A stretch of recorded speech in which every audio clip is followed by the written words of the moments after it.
ทั้งพี่น้องทั้งไทยกับบ่ทิมบ่ปาเพิ่นก็บอกว่าพวงว่าอยากเห็นบ่าวผู้วงไปประกวดร้องเพลงอีหยังแหละปลดหนี้อีหยังบ่ไม่ปลดหนี้อีหยังแหละเพิ่นว่าอยู่ทางฝั่งไทยเพิ่นเบิกพวงหนองนูแล้วก็ไปสวยเบาเมฆใส่ฝุ่นแล้วก็ไปเบิ่งสภาพแน่ไปเฮียนหูกับแม่นพี่น้องเอ้ยว่าทั้งเบาเมฆทั้งปากซองเพิ่นปลูกจังไรคือว่างามกาแฟเพิ่นใส่ฝุ่นปุ๋ยสูตรบ่าวพวงเองก็ตั้งใจว่าถ้าว่ามัน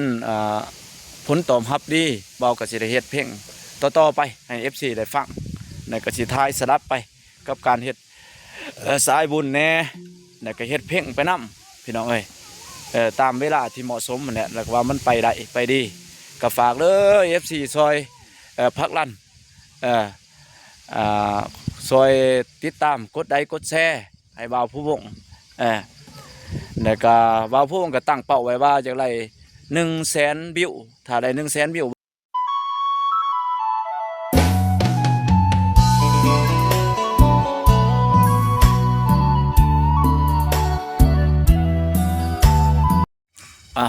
มาบ้านนี่พี่น้องเอ้ยอยู่หัวอยู่สวนบ้านนี่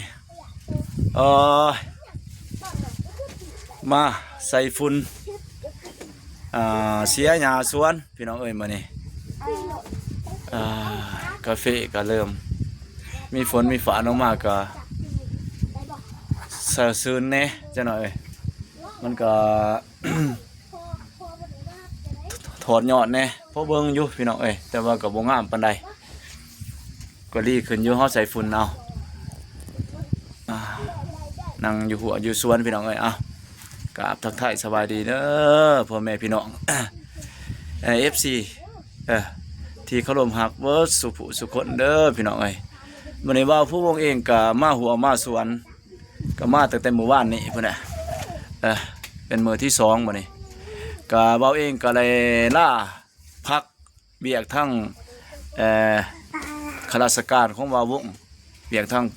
การก็ล่าพักพัน1 อาทิตย์เพื่อสิมา นี่แหละเฮ็ดหัวเฮ็ดสวนนี่แหละพี่น้องเอ้ยมาใส่ฝุ่นแล้วก็มาเอาหญ้าสวนเพราะว่ามันฝนเดิมตกมาเลยคันบ่เอาหญ้าบ่ทันบรรยากาศก็ประมาณเย็นๆแล้วก็ลมพัดเย็นๆพี่น้องเอ้ยฝนคือฝนสิตกนี่หลังจากที่บ่าววงก็เลยเฮ็ดเบียกเฮ็ดงานเมื่อวานนี่ก็เฮ็ดก็เลยบ่ได้บุกหลายก็เลยบ่ได้ถ่ายคลิปให้พี่น้องเบิ่งบรรยากาศฟ้าฝนคือสิฝนตกนี่พี่น้องเอ้ยมายืนอยู่กลางสวนของบ่าวผู้วงพี่แหละก็มื้อก่อนบ่าวเองก็ได้เดินทางไปทางหนองนูแล้วก็ไปสวยเบาเมฆใส่ฝุ่นแล้วก็ไปเบิ่งสภาพแน่ไปเฮียนหูกับแม่นพี่น้องเอ้ยว่าทั้งเบาเมฆทั้งปากซองเพิ่นปลูกจังไรคือว่างามกาแฟเพิ่นใส่ฝุ่นปุ๋ยสูตรแนวใดวิธีการปลูกและเพิ่นเลือกพันธุ์แบบใดเบาก็ไปเฮียนหูแล้วไปถามน้ำเบาเมฆก็ได้ความหูมาพอประมาณพี่น้องเอ้ยก็ลองมาเฮ็ดเบิ่งสวนเบาผู้วงนี่คันเทียบก็สวนเบาเมฆนี่ก็ถือว่า บ่ได้ครึ่งหนึ่งของสวนเบาเมฆพี่น้องเอ้ยที่ว่าความงามของกาแฟพี่น้องเอ้ยก็งามแต่ว่าสิบ่สูงของเพิ่นก็ไปถอดถอนบทเรียนไปเอาความรู้น้ำเพิ่นก็แนะนำดีอยู่เบาเมฆก็ได้ก็มื้อนี้บ่าววงเองก็บ่มีกิจกรรมหยังหลายมีแต่มาแจก FC ว่าบ่าวผู้วงในช่วงลาพัก1 อาทิตย์นี่บ่าววงก็สิมีแต่เฮ็ดกับสวนพี่น้องเอ้ยยันบ่ทันเพราะว่าเฮาเฮ็ดเองครอบครัวพ่อเมียลูกน้อยพี่น้องเอ้ยก็อยากลำบากแน่มันก็บ่ทวงบ่ทันคันว่าเฮาบ่ทุ่มเทเฮ็ดกับมันก็สิบ่แล้วได้พี่น้องเอ้ยแล้วก็คันบ่แล้วได้หญ้ามันก็สิขึ้นฝุ่นก็สิบ่ได้ใส่ได้มันก็กาแฟมันสู่หญ้าบ่ได้มันก็สิขอดสิหยังมันก็สิบ่งามแต่ว่าบ่าววงเองก็นี่เริ่มมางวดก่อนก็แม่นมาใส่เอาขี้แกบมาลง200 สอบพี่น้องเอ้ย ก็ถือว่า ได้บ่หลายมาปลูกเพื่อเป็นฝุ่นในกระปุกเป็นฝุ่นในก็ให้มันเป็นกบหญ้าไว้บ่ให้หญ้ามันเจริญเติบโตไว้นะพี่น้องเอ้ยก็ลองเฮ็ดเบิ่งแต่ว่าก็ใส่งบประมาณสมควรบ่เองก็งบบ่หลายก็ไล่ซ้ำนั้นพี่น้องเอ้ย200 สอบปีหน้าปีเน้อพอจังสิค่อยสืบต่อเฮ็ดอีกพี่น้องเอ้ยแล้วก็ ก็สิประมาณนั้นบ่เองก็สิมาแจ้ง FC ก็แล้วก็มาทักทายสวัสดี FC ของเบาผู้วงเองที่เพิ่นติดตามเบาหั่นแหละว่าเบาผู้วงเฮ็ดกิจกรรมหยังเบาผู้วงก็ถือว่าใน1 อาทิตย์นี่ก็จะเฮ็ดกับสวนนี่แหละแล้วก็แจ้งถึงขอมุกขอบใจแน่พี่น้องเอ้ยที่ FC ก็เลยเขามาเบิ่งเพลงของเบาผู้วงที่เบาผู้วงได้ปล่อยไปเนาะก็ไล่10,000 วิวแล้วพี่น้องเอ้ย10,000 วิวแต่ก็ขอบใจเด้อ FC ที่เขามาเบิ่งมาชมเพลงของบ่าวผู้วงแล้วก็บ่าวผู้วงเองก็ตั้งใจว่าถ้าว่ามันผลตอบรับดีบ่าวก็สิได้เฮ็ดเพลงต่อๆไปให้ FC ได้ฟังในก็สิท้ายสลับไปกับการเฮ็ดสายบุญแน่แล้วก็เฮ็ดเพลงไปนํพี่น้องเอ้ยตามเวลาที่เหมาะสมนั่นแหละแล้วว่ามันไปได้ไปดีก็ฝากเด้อ FC ซอยพักลั่นซอยติดตามกดไลค์กดแชร์ให้บ่าวผู้วงแล้วก็บ่าวผู้วงก็ตั้งเป้าไว้ว่าจากไร100,000 วิวถ้าได้100,000 วิวบ่าวผู้วงก็สิเฮ็ดเติมเนาะเฮ็ดเพลงอีกนี่คือเป้าหมายบ่าวผู้วงตั้งไว้ก็ฝากพี่น้อง FC ช่วยลั่นเนาะช่วยไลค์ช่วยแชร์ให้บ่าวผู้วงไปหอดความฝันให้ได้100,000 วิวพี่น้องเอ้ย100,000 วิวตามเป้าของบ่าวผู้วงว่าสิได้บ่เนาะ FC เพิ่นสิมักบ่เพลงเป็นคู่บ้านนอกผู้หนึงพี่น้องเอ้ยก็เฮ็ดเพลงก็สิบ่ก็สิบ่คักคือเพิ่นเนาะเป็นบ้านนอกบ้านนาไปพี่น้องเอ้ยตามความรู้ความสามารถนั่นแหละตามความมักของบ่าวผู้วงแต่ว่าสิว่าก็สิคุณภาพการมิกการอัดก็สิสู้เขาบ่ไหลพี่น้องเอ้ยก็สิแบบบ้านๆยังบ่ทันมีทุนก็เฮ็ดบ้านๆไปก่อนอัดดินไปพี่น้องเอ้ยอัดก็แก๊กๆไปบ่มีห้องห้องอัดอีหยังหรอกเฮ็ดไปแต่เสียงมันก็บ่ได้คุณภาพปานใดพี่น้องเอ้ยแต่ก็พอฟังไปซั่นๆแหละตามมือสมัครเรียนมาซั่นซะพี่น้องเอ้ยก็ว่าฝาก FC ช่วยพักลั่นช่วยสนับสนุนเป็นแรงใจให้บ่าวผู้วงได้เฮ็ดคลิปในการเป็นสายบุญหั่นในการเฮ็ดเพลง เป็นจะได้ก็ฝากน้ำเด้อพ่อแม่พี่น้องเอ้ยก็สิประมาณนี้สวนของบ่าวผู้วง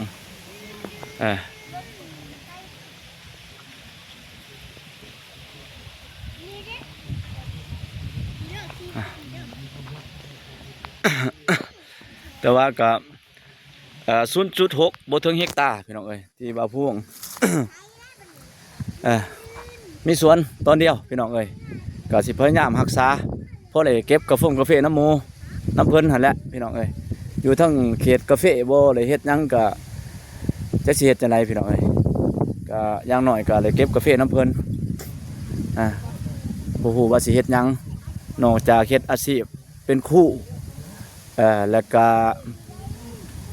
อาชีพก็เสริมก็คือเฮ็ดสวนนี่แหละพี่น้องเอ้ยเฮ็ดสวนแล้วก็ถึงแล้วก็มาเฮ็ดให้ไปเฮ็ดสายบุญ YouTube เนาะช่วยเหลือกันน้ำทีมงานสายบุญเล่าไต่ทั้งหมดนั่นแหละพี่น้องเอ้ยถ้ามีโอกาสก็เลยไปร่วมกันเฮ็ดคุณงามความดีร่วมกันนั่นแหละพี่น้องเอ้ย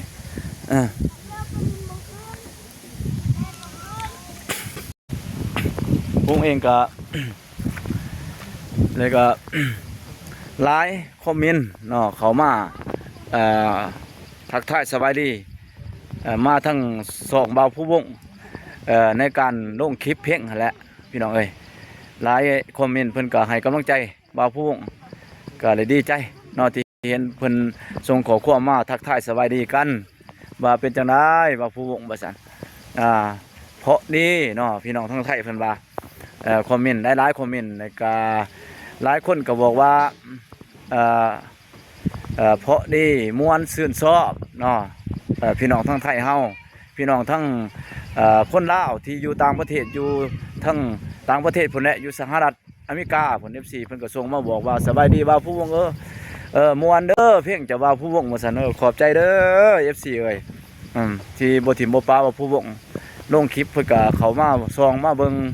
มาติดตามให้แล้วก็มาไลค์มาแชร์ให้พี่น้องเอ้ยเป็นกำลังใจให้บ่าวพูนเป็นอย่างดีเด้อบ่าวพูนก็มีกำลังใจแล้วก็เฮ็ดคลิปต่อทั้งพี่น้องทั้งไทยก็บ่ถิ่มบ่ปาเพิ่นก็บอกว่าพูนว่าอยากเห็นบ่าวผู้วงไปประกวดร้องเพลงอีหยังแหละปลดหนี้อีหยังบ่ไม่ปลดหนี้อีหยังแหละเพิ่นว่าอยู่ทางฝั่งไทยเพิ่นเบิกพอยเบิกหยังโอ้ยพี่น้องเอ้ยก็อยากไปอยู่ดอกพี่น้องเอ้ยแต่ว่ามันก็จักสิเฮ็ดจังได๋ก็อยากไปเดือนอยากไปพี่น้องเอ้ยก็มันก็มีเฮาบ่ฮู้พี่น้องเอ้ยว่าสิสมัครจังได๋ได้ก็เสียงเฮาซ้ำนั่นเฮาก็บ่ฮู้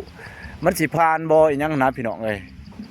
จะมันสิผ่านหรือบ่และการสมัครขั้นตอนอีหยังต่างๆมันก็หลายนั่นแหละพี่น้องเอ้ยเฮาก็บ่ฮู้ว่าสิไปสมัครนำไผเนาะปลดออกปลดหนีบ่าวพงก็เคยเบิ่งอยู่รายการเนาะพอครูสลาเพิ่นเป็นกรรมการเนาะอีพ่อโนดเนาะแล้วก็แม่อีหยังสุนารีบ่เพิ่นเป็นกรรมการบ่าวพงก็ติดตามได้เบิ่งนำเพิ่นตลอดอยู่ดอกพี่น้องเอ้ยถือว่าเป็นครูบาอาจารย์เป็นอีพ่ออีแม่เนี่ยเพิ่นก็เว้าเรื่อง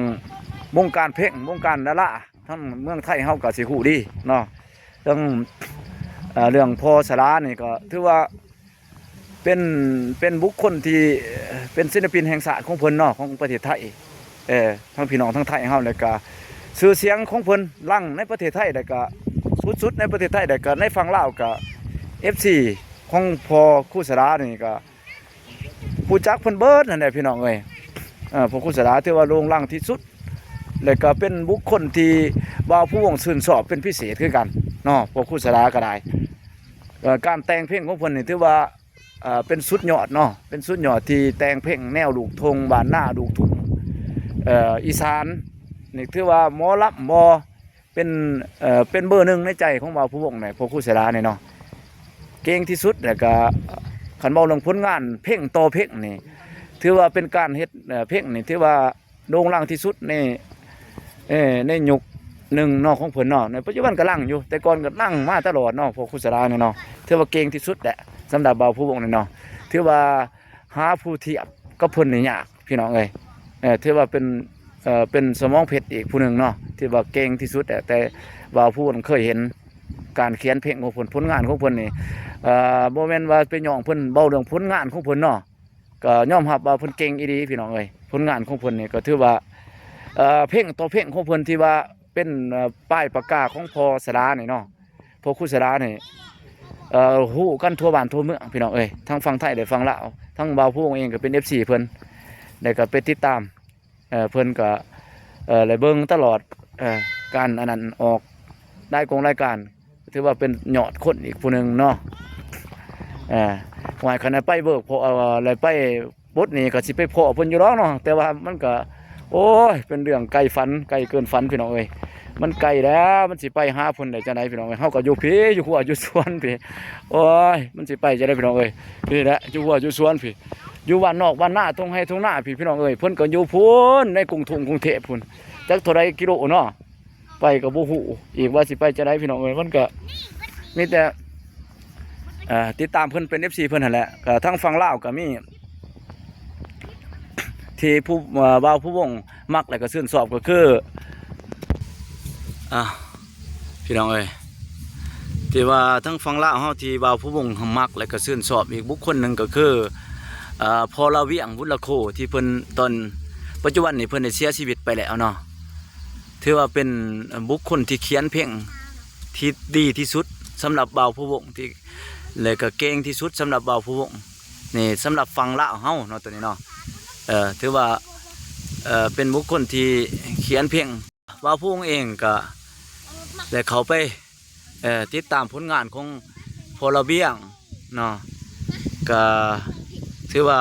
เป็นบุคคลที่เขียนเพลงก็เก่งอีกผู้หนึ่งพี่น้องเอ้ยทั้งฝั่งลาวเป็นยอดคนที่ในลานการเขียนบทกวี การเขียนเพลงลูกทุ่งหมอลำบ่เพลงลังๆสาวสีเมืองสาวลุงโดกต่างๆที่พอเราเวียงได้เขียนนี่ก็โอ้ยหลายอีดีพี่น้องเอ้ยมีแต่มวลๆเรื่องใช้ภาษาที่ว่ามีเนื้อหามีภาษาที่มวลอ่อนซ้อนพี่น้องเอ้ยเข้าใจง่ายเลยก็ลึกซึ้งเป็นครูผู้หนึ่งที่เป็นพ่อผู้หนึ่งที่ว่าพอเราเวียงนี่ถือว่าเก่งหลายพี่น้องเอ้ยสำหรับบ่าวผู้วงเป็นไอดอลทั้งบ่าวของบ่าวผู้วงสิเป็นอีพวกคุสลาแล้วก็พอเราเวียงเองก็ถือว่าเป็นสุดยอดบุคคลแหงหยุกแหละพี่น้องเอ้ย บ่าวผู้วงเองก็ ก็เฮ็ดไปเรื่อยๆแต่ว่าเพลงของบ่าวผู้วงมันแตกแสนวิว